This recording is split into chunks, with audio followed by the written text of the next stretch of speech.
Aby sme neodbočili moc od témy, tak budú v raste. Na úvod, moje meno je František Horváth.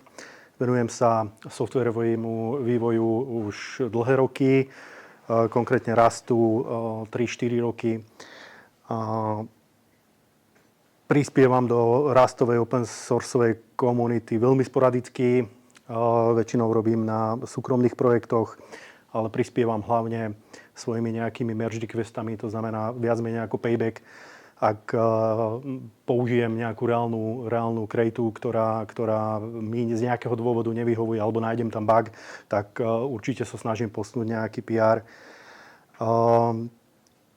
Čo sa týka nejakého konkrétneho vývoja, tak pre spoločnosť Sonalake som začal vlastne vyvíjať SNMP simulátor, ktorý ale momentálne on hold, nemám na to čas, jednoducho bolo to nejaký medzi time, keď sa robilo na tomto SNMP simulátore.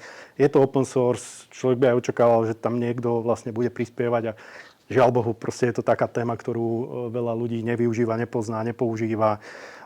Je to stará technológia, tým pádom ten projekt je on hold alias mŕtvy.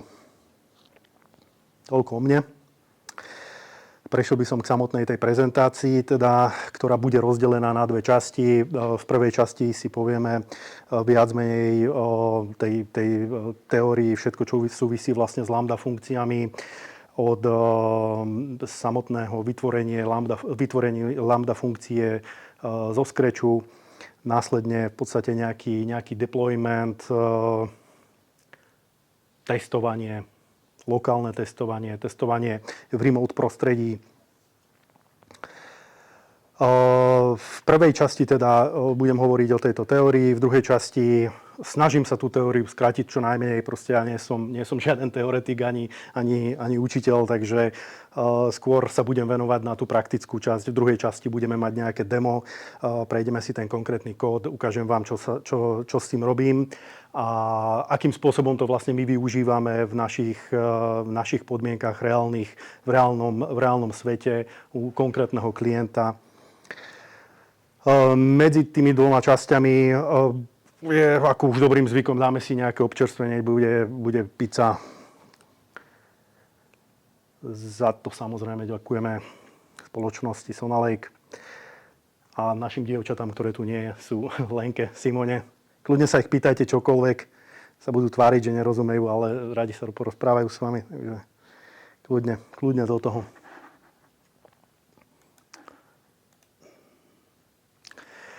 Takže skôr, ako sa dostanem k samotným lambda funkciám, potrebujeme si vlastne vysvetliť, že prečo nejaké lambda funkcie. Vychádzal by som vlastne z toho, že máme nejaký tradičný spôsob vývoja backendových systémov, kde máme nejaké servisy, možno mikroservisy. Tieto navzájom nejakým spôsobom komunikujú s rôznymi protokolmi. Takéto servisy je potrebné v závislosti od použitia proste hostovať na nejakých konkrétnych serveroch.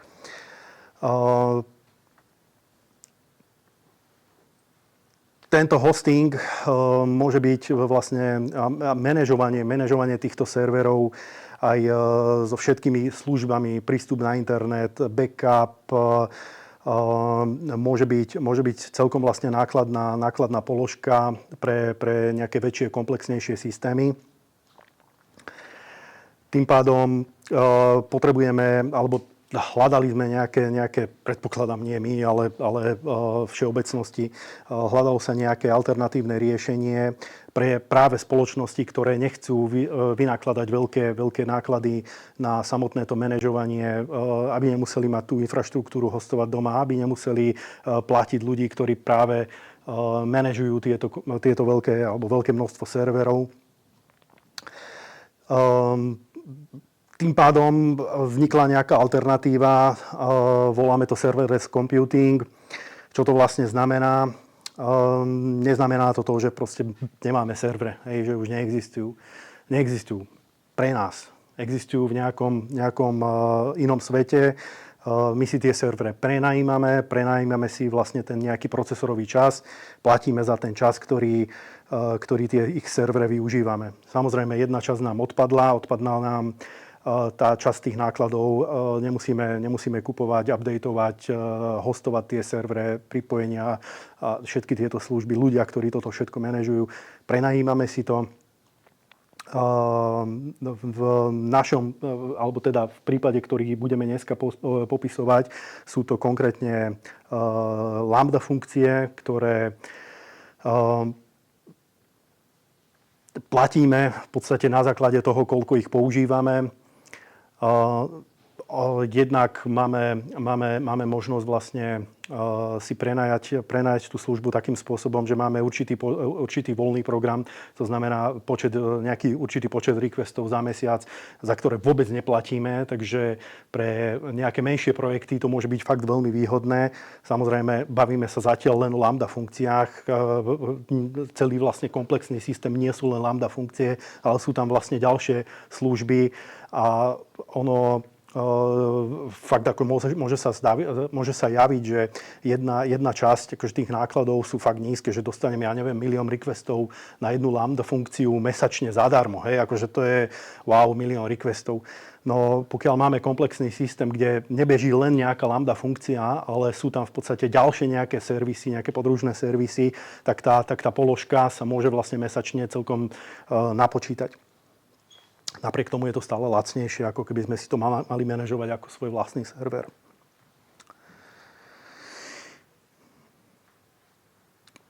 Lambda funkcie ako také sú vhodným riešením pre event-driven aplikácie. V našom prípade to využívame aj na tzv. Pipelining, to znamená ETL aplikácie, kde načítame nejaké údaje, transformujeme ich a posielame ich v podstate v nejakej forme na spracovanie inému servisu. Výhodou vlastne tohto serverless computingu je, že vo všeobecnosti by nám to malo umožňovať sa viac venovať, sústrediť sa na business logiku. Hej, ako tu píšem, proste nie je to univerzálne riešenie, rieši to nejaký konkrétny problém. V veľa prípadoch to môže byť dobré, ale proste nie je to silver bullet.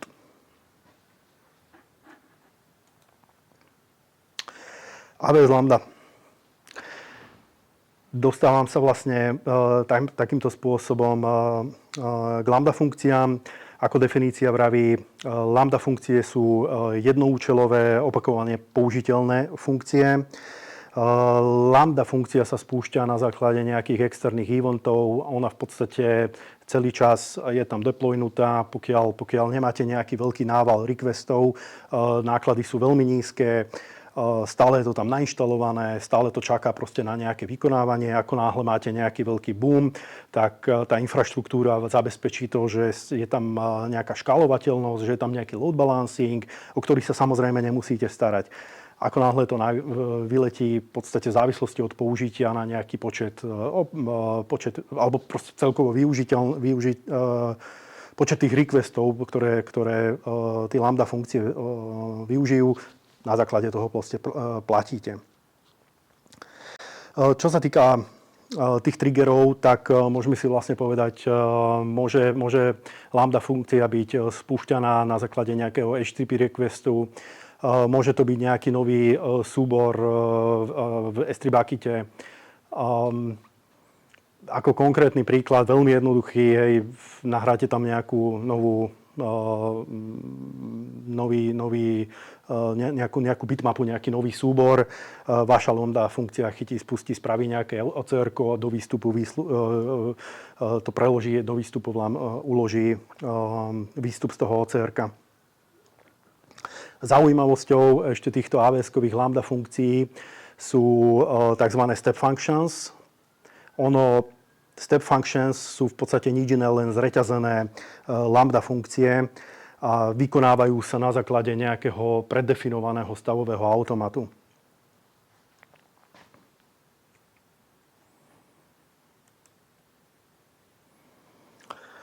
Samozrejme, na to, aby sme vedeli, čo si môžeme za lambda funkciami dovoliť, tak potrebujeme poznať ich obmedzenia.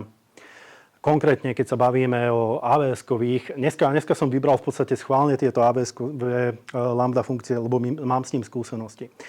Ale pokiaľ sa bavíme o serverless computingu a hľadáme nejaké alternatívne riešenie od iných providerov, GCP, Azure, Cloudflare má tiež svoje, oni majú svoje riešenia, veľmi podobné vlastne tomuto, takže každý ten systém bude mať svoje vlastné limity. Pokiaľ sa ale bavíme o AWS-kových lambda limitoch, tak treba zobrať vlastne do úvahy niekoľko faktorov, ako veľkosť pamäte, samozrejme virtuálne CPUčky, nekonfigurujeme ich, oni sa škálujú na základe pamäte. To znamená, ak máme pamäťový model 128 MB, automaticky nám AWS predkonfiguruje dve virtuálne CPUčky.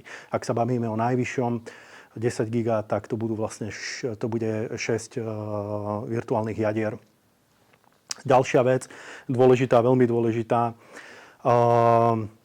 function execution timeout. To znamená, samotná lambda funkcia, pokiaľ dostane event, tak musí dokončiť tú svoju úlohu do 15 minút. V opačnom prípade bude proste ukončená automaticky systémom. To je veľmi dôležité vedieť o tomto timeoute, lebo pokiaľ sa bavíme o nejakom jednoduchom OCR-ku, zbehne to relatívne rýchlo. Ale v prípade, že by sme chceli robiť nejaký ťažší computing, ktorý nám zaberie viac ako 15 minút, proste to skape.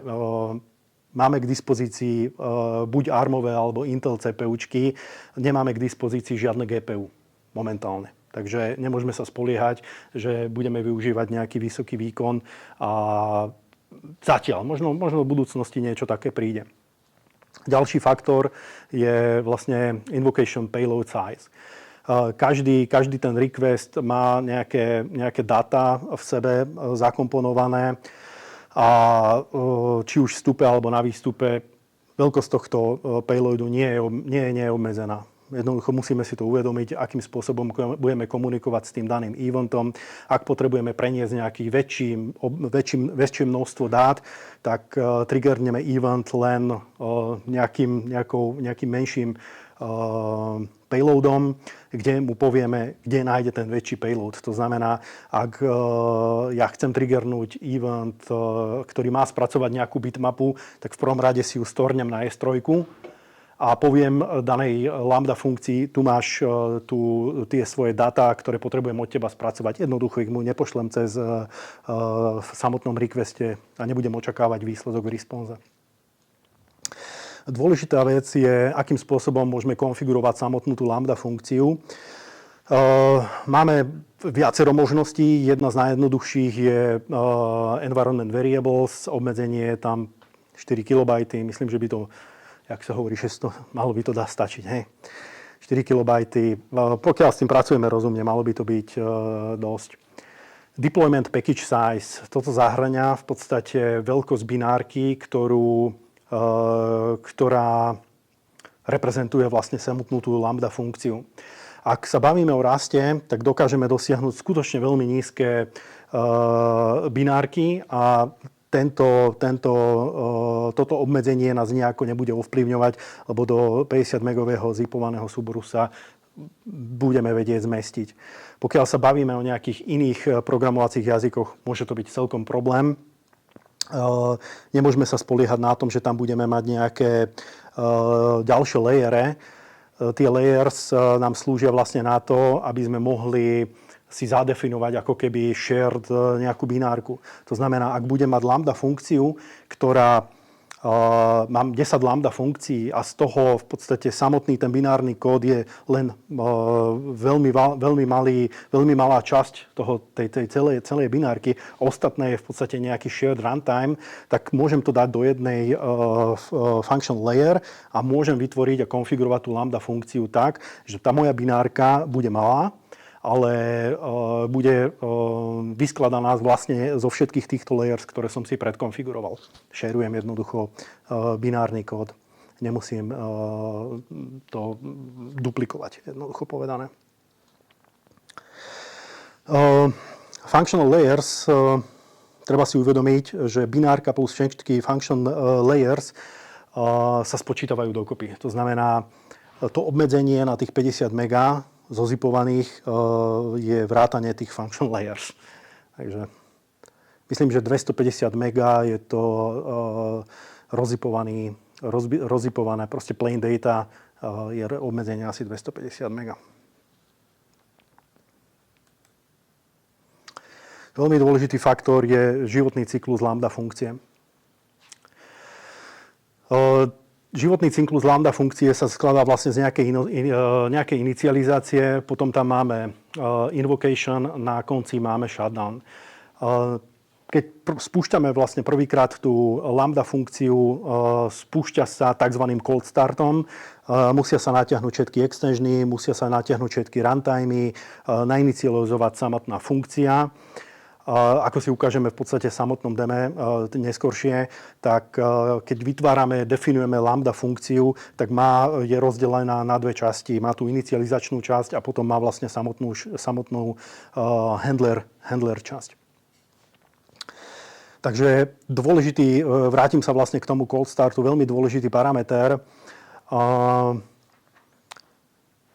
Už len z toho dôvodu, že v podstate keď máme nejaké step functions alebo máme funkcie, ktoré sú zreťazené, že jedna lambda funkcia dá svoj výstup do nejakej databázy, ktorá triggerne ďalšiu lambda funkciu a tak ďalej, týchto v chaine môže byť vlastne v reťazi, môže ich byť viacero, tak pokiaľ budeme mať príliš veľký cold start time, tak sa nám to všetko samozrejme naspočíta. Jednak budeme platiť za niečo, čo asi ešte nerobí celkom to, čo by sme chceli, lebo reálne chceme platiť hlavne za toto. Ale pokiaľ ten cold start time bude, alebo ten delay bude príliš vysoký, tak sa nám to môže napočítať.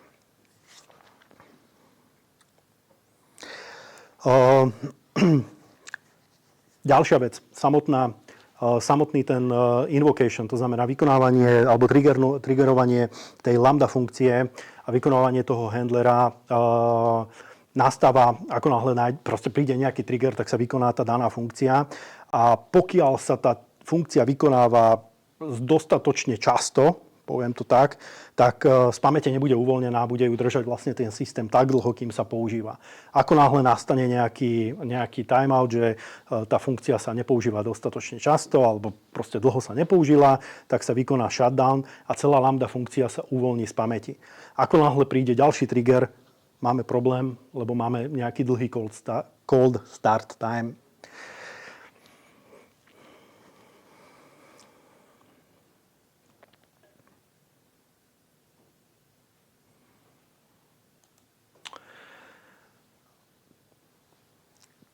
Tým sa nejakým spôsobom dostávam k samotnému dôvodu, že prečo vlastne rast. Hej.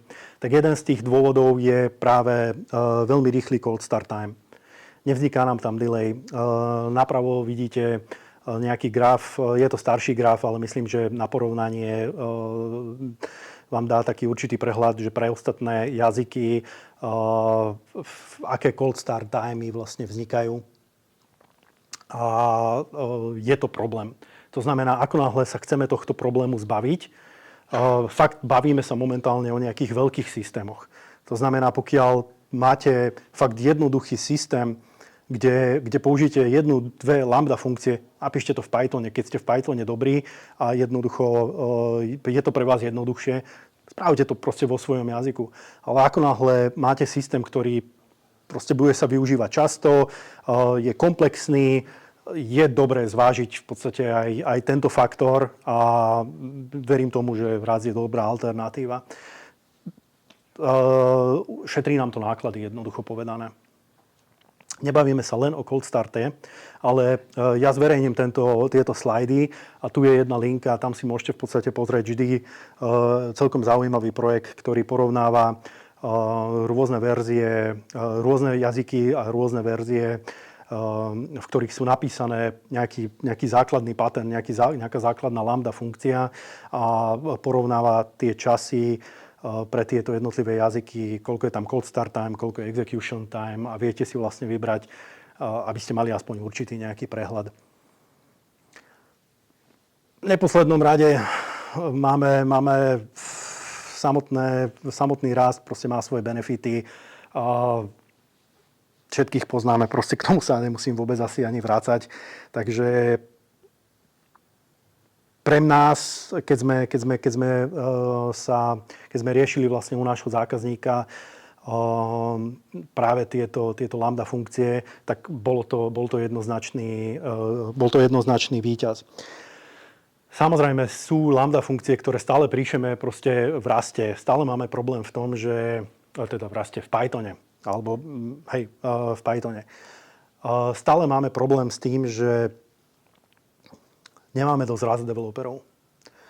A pokiaľ sa má vyskúšať nejaký proof of concept, má sa naimplementovať proof of concept, máme človeka, ktorý to dokáže napísať v Pythone veľmi rýchlo a nemáme resursy uvoľnené, ktoré by to spravili proste v Ruste, je jednoduchšie to dať tomu človeku spraviť proste v Pythone. A samozrejme spraviť nejaký follow-up, aby sa to proste paralelne prepísalo v Ruste. Ale nás to proste odblokuje a vieme vyvíjať ďalej, vieme s tým projektom pokračovať. A ako náhle sa daný človek z toho Rustu pre ten Rust uvoľní, doimplementuje to, čo treba. Náklady pre lambda funkcie všeobecne, netýka sa to len Rustu, sa vypočítavajú na základe toho, koľko pamäte máte predalokované. To znamená, keď si vytvárate tú lambda funkciu v konzole, v AWS-kovej konzole, tak si viete povedať, že chcem využívať 128 alebo koľkokoľvek, proste si poviete pamäte. A to znamená alokovaná pamäť krát čas, ktorý ste danú funkciu využívali, alebo koľko vlastne bežala. A na základe toho máte cenu, náklady.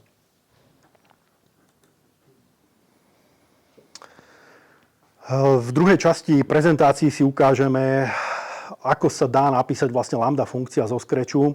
Je to veľmi jednoduché, aj kvôli tomu, že máme k dispozícii výborný toolset Cargo Lambda. Je to nič iné, len rozšírenie pre Cargo a fakt nám to dokáže zjednodušiť prácu, hlavne pre nové lambda funkcie alebo pre ľudí, ktorí sa s tým učia. Ako náhle my už máme nejaký framework vytvorený alebo proste máme nejaký pattern vytvorený vo firme, fungujeme si z toho, nepoužívame jednoducho Cargo Lambda, ale myslím, že je dobre s týmto začať. Ak s tým nemáte skúsenosti, je s tým určite veľmi dobré začať. Cargo Lambda nám vlastne rozšíri Cargo o ďalšie subkomandy, ako je new init, build, watch, invoke, deploy. Myslím, že v tom deme prebehnem vlastne všetky. New a init. New vám vytvorí úplne nový rastový projekt, ktorý vy si viete nakonfigurovať. Ako som na začiatku spomínal, lambda funkcia môže byť triggernutá niečím. A na základe toho, čo si vyberiete, tak vám vytvorí ako keby skeleton vašej aplikácie s tým, že bude očakávať buď nejaké JSON data, custom data, alebo to bude HTTP trigger, alebo čokoľvek. A v rámci Cargo TOML, v rámci Cargo projektu, alebo Rust projektu vám dotiahne všetky tie dependencies, ktoré vlastne k tomu potrebujete. Veľmi rýchle, jednoduché s tým začať. Init ako alternatíva k New v podstate New vytvárate úplne nový folder zo všetko zo Scratchu. Init môžete spraviť v existujúcom nejakom projekte, máte tam nejaké súbory a on vám prihodí vlastne tie veci, ktoré on potrebuje vlastne pre tú lambda funkciu. Ostatné zostávajú nemenné. Buildovanie, myslím, že to je jasné. Watch Invoke, veľmi zaujímavá feature. V rámci Watchu vy si môžete danú lambda funkciu spustiť ako keby v emulátore na lokálnom počítači alebo v lokálnom environmente a Invoke môžete vlastne triggernúť externý event a dostať naspäť výsledok. Invoke ako taký môžeme použiť aj na testovanie samotnej lambda funkcie, ktorá je nasadená v AWS-kovom environmente. Samozrejme, vieme si zvoliť v rámci toho invoku, vieme si povedať, že ktorú lambda funkciu chceme testovať, posielame tam na vstupe data, ktoré potrebujeme otestovať, dostaneme výstup, môžeme ho naformátovať JSON-u alebo čokoľvek, čo potrebujeme. Deploy, tiež veľmi dôležitá vec, deployne nám to lambda funkciu, našu binárku do AWS-kového environmentu.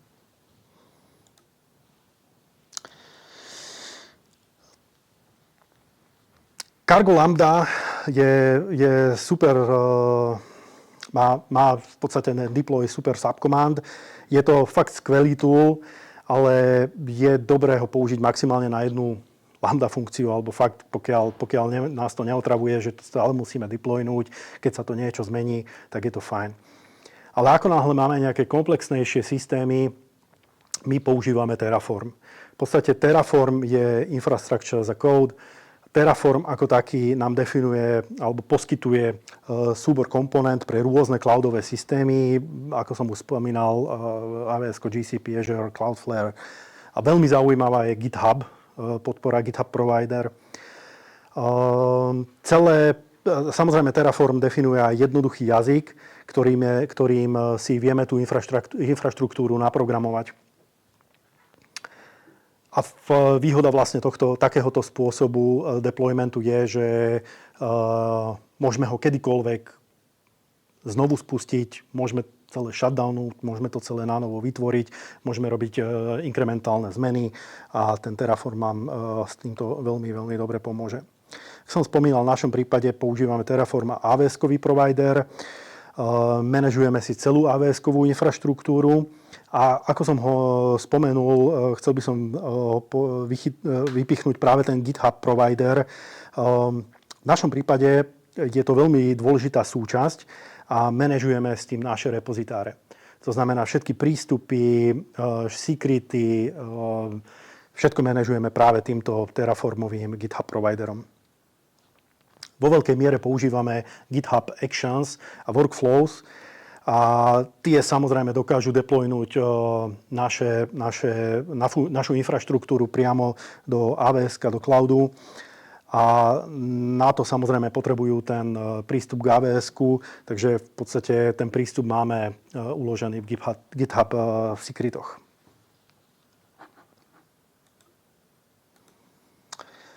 Nadstavba nad Terraformom je Terragrant.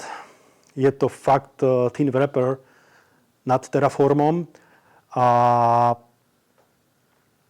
zjednoduší nám celý proces toho deploymentu. V našom prípade máme veľmi veľký počet zákazníkov, máme veľký počet rôznych prostredí v rámci jedného zákazníka, v rámci nášho development environmentu, rôzne DEO, stagingy, production environmenty a tak ďalej. Bolo by dosť náročné v podstate všetko manažovať len Terraformom. Terragrant, ako je aj tu uvedené, v podstate využívame my nejakú adresárovú štruktúru na to, aby sme si presne vedeli vyhľadať, ktorý environment chcem deploynúť. Skutočne mám Terraformovú časť, kde mám definované všetky moduly a potom mám v podstate tú Terragrantovú časť, kde mám definované všetky deploymenty, ktoré sú veľmi jednoduché súbory, obsahujú len tú danú konfiguráciu pre ten daný environment. Zjednodušené nám to samozrejme Terraform Remote State, neviem, či poznáte ten Terraform Remote State. Terraform ako taký, on si vždy vytvára lokálny state aktuálneho deploymentu, ale ako náhle potrebujete riešiť collaboration medzi viacerými tímami, tak jednoducho potrebujete ten state shareovať medzi všetkými. A tým pádom nie je iná možnosť len ten state uložiť niekde na nejaké úložisko, v našom prípade je to S3, ktorý pri tom deploymente najprv je planning phase, potom je apply phase a on v prvom rade lokne si daný Terraform, aby ho nemohol nikto iný updatenúť medzičasom, stiahne si, porobí všetky zmeny, uploadne naspäť zmeny a unlockne ho, aby ho mohol ďalší niekto použiť.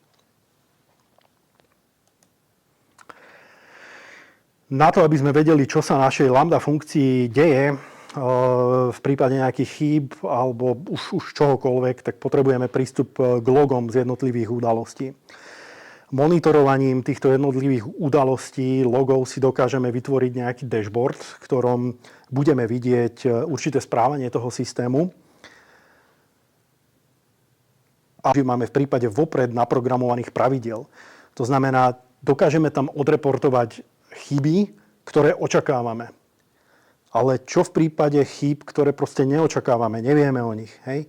To znamená, ten samotný monitoring nás nebude o tom informovať, že také niečo nastalo, lebo to tam nikto nenastavil, že očakávajú aj takúto chybu. Preto máme k dispozícii tzv. Observability. Ja som fakt hľadal nejaký preklad toho, ale zostávam pri observability. Slovenský preklad, proste ekvivalent je pozorovateľnosť, no fakt neviem, čo to znamená. Takže čo to vlastne tá observabilita je? Je to súbor všetkých dostupných informácií o stave toho systému. To znamená, máme tam logy, máme tam tracy, máme tam metriky. Máme k dispozícii všetky informácie, ktoré v podstate závisí iba od nás, čo tam dodáme. Hej. Ak tam dodáme dostatok informácií, mali by sme byť schopní z nich kompletne zrekonštruovať a zistiť, čo sa v systéme stalo a mali by sme vedieť povedať, nájsť rúdkou konkrétnej chyby. Hej. To je vlastne, o tom je tá observability. Observability ako taká len jednej jedinej komponenty je ešte stále málo. To znamená, my potrebujeme spraviť observabilitu, aby sme mali dobrú observabilitu, tak potrebujeme v podstate všetky tie logy, tracy, metriky od všetkých komponent, ktoré sú zahrnuté vlastne alebo spolu kolaborujú v tom systéme. Čo sa týka logov, tak to sú vlastne štrukturované, neštrukturované záznamy udalostí, samozrejme v čase. Tracy, to sú aktivity v samotnej aplikácii, ale samozrejme aj medzi komponentami. To znamená, z toho vyplýva, že potrebujeme nejaký trace ID, potrebujeme nejaké correlation ID, ktoré budeme vedieť od začiatku udalosti až po koniec. A ten jeden correlation ID alebo trace ID sa musí vlastne ťahať každou jednou komponentou. V prípade AWS je to veľa tých komponent, pokiaľ používame len AWS-kové komponenty, v podstate nemusíme robiť ako keby nič, lebo AWS nám zabezpečí forwardovanie toho trace ID z komponenty na komponentu.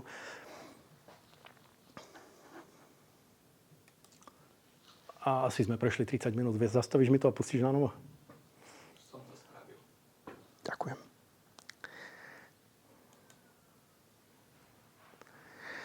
To znamená, ako náhle budeme mať toto correlation ID, budeme vlastne vedieť kompletne, čo sa nám v systéme stalo. Čo sa týka metrík, k tomu by som povedal toľko, že konkrétne metriky, ktoré my často používame, sú nejaký round trip time, histogram. Potrebujeme vedieť počet prijatých paketov, chybných paketov, koľko bolo loginov na nejaký konkrétny systém. Tých parametrov je tam strašne veľa. V podstate je len čisto na vás, aké parametre zvolíte. Čím viac ich tam dáte, môžu sa pri developmente zdať, že sú zbytočné, však áno. Ale zrazu proste možno, že aj o 2 roky, ale vám to vyskočí, že wow, super, mám túto informáciu a viem sa historicky spätne pozrieť, jak sa ten systém správal pred pol rokom a zrazu mi nejaké časy narastli po pol roku. Budem vedieť, že mám nejaký problém v mojej implementácii. Observability a AWS-kové servisy, aké máme možnosti. AWS ako také poskytuje AWS CloudWatch Service, ktorý v podstate zbiera tie štrukturované, neštrukturované log recordy, samozrejme pre každú aplikáciu. Máme tam k dispozícii metriky a vieme si definovať vlastne jednotlivé dashboardy. To je to monitorovanie. A na záver tam máme ešte ten X-ray traces, ktorý nám umožňuje generovať service map. To sú vlastne tie vzťahy v celom tom systéme na základe Trace ID, Correlation ID. Na záver máme Traces, kde si vieme vygenerovať práve tie jednotlivé, zobraziť priame tie jednotlivé udalosti v čase. Hej, koľko trvalo vykonanie danej nejakej udalosti, daného nejakého eventu, alebo keď ideme na úroveň aplikácie, tak si to vieme vyhľadať až na úroveň jednotlivých funkcií. Skutočne závisí iba od nás, akým spôsobom dekorujeme tie jednotlivé funkcie, ktoré do toho zahrnieme, ktoré nie. Treba zvoliť aj nejaký rozumný prístup, čo ešte zahrnúť do tých logov, čo nie.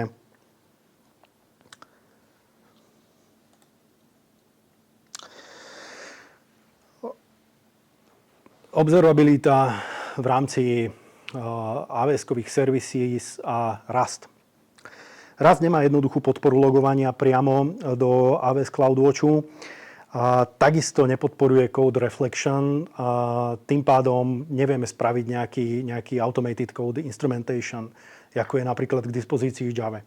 V podstate v AWS-ku, pokiaľ máme nejakú Java alebo Kotlin aplikáciu, tak skutočne si nastavíme iba, aktivujeme si traces a Java nám dá k dispozícii, neviem, jak to presne funguje, ale dá v podstate cez reflection, dá tie výstupy a priamo máme v CloudWatchi všetky hierarchiu vlastne všetkých volaní jednotlivých funkcií. V Ruste nič takéto nemáme. Musíme to v podstate každú tú funkciu dekorovať vlastným kolom, kde vlastne zahrnieme, tuto je to veľmi jednoduché, je tam iba return value a error value, je tam nejaký default log level, čo je myslím info a function handler ako ten text, meno funkcie sa použije ako vo výstupe v podstate v tých traces. Veľmi dôležitá vec je to, že v podstate nemáme v Ruste podporu pre CloudWatch ako taký. Jednoducho, niečo tam je, ale v podstate museli by ste to dosť komplikovane si naimplementovať svoje vlastné makrá, ktoré by vám exportovali všetky tie logy v CloudWatchi. Máme výbornú podporu OpenTelemetry protokolu, je to štandard a v našom prípade, ak túto funkciu takýmto spôsobom dekorujeme a nainicializujeme si OTLP exporter, všetky tie rekordy sa pomocou OTLP protokolu dostanú do nášho AWS-ka takým spôsobom, že v AWS-ku si deployneme AWS distro for OpenTelemetry. To je v podstate nič iné, len OTLP kolektor. Z exportéra dostanú sa dáta do OTLP kolektora a ten konkrétny OpenTelemetry protokol skonvertuje všetky rekordy, všetky záznamy do AWS CloudWatchu. Takto fungujeme my. Ďakujem. Nejaké otázky? Áno. Prosím vás, tam ten cold start, za to je nejaký poplatok, akože priamo za to, že robím cold start? Prečo... Nie, je to zahrnuté v celej cene. To znamená, ak invocation ako také trvá 10 milisekúnd, ale cold start bude 800 milisekúnd, tak výsledné náklady sa vypočítajú 800 plus 10, 810 milisekúnd. Takže ja neplatím iba za počet invokácií, ale aj za ten čas, čo to beží. Za všetko. To znamená, áno. A ako náhle by vlastne nastala taká situácia, že tá funkcia sa bude volať iba raz za minútu, tak je vysoká pravdepodobnosť, že pri každom jednom volaní vznikne cold start, poplatok a plus ešte budem mať vysokú odozvu. Proste ten systém bude pomalý. Ešte potom, akože asi určite teda by som to nerobil, ale keď chytím ten hot start, tak môžem si do nejakej premeny uchovať ho hodnotu a tam zostane ešte potom? Áno, máme k dispozícii kontext. Ten kontext je možné použiť, ale iba medzi invocations. To znamená, ako náhle sa tá lambda funkcia uvoľní z pamäte, tak už ten kontext strácate. Lebo oni ako, teda myslím, že by mali byť bezstavové. Áno, sú. To znamená, kontext vytvorím na začiatku a on je rovnaký počas celej životnosti tej lambda funkcie. Ale ako náhle sa na konci uvoľní, tak ho strácate. Ako náhle potrebujete stav, tak si ho musíte uložiť niekde do databázy alebo nejakým spôsobom takto manažovať. To je aké má využitie, keď mi to funguje cez hot a keď cez kódne? Ja som to skôr myslel ako takú zaujímavosť, či to tam ostane, ale... Nie, oni rozlišujú v podstate cold start a worm. Hej. Cold je práve tento a worm je práve tento. Že je tam len samotná tá invokácia. A je to bezstavové, takže ako náhle potrebujeme nejaký stav, tak je to event driven. Malo by to byť idempotentné pri každom kole. Pokiaľ potrebujem nejaký stav, musím si ho uložiť proste niekde a musím ho šerovať s viacerými requestami, ak ho potrebujem. Alebo samozrejme, neviem konkrétny prípad. V prípade event driven ma ten stav nejak nezaujíma. Tie dáta vždy dostanem zvonka. To, čo mám spracovať. Potom je na zváženie, že či nezvoliť nejaký servis, ktorý bude manažovať celý ten stav a celý ten stavový automat. A v podstate len jednotlivé časti toho kvázi servisu budú delegované týmto lambda funkciám. Ale to je na zváženie, už potom akú architektúru si zvolíte.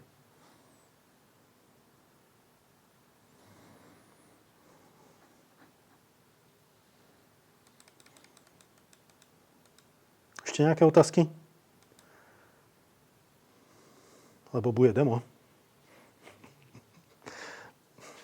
Môžeš to zastaviť, Tomáš.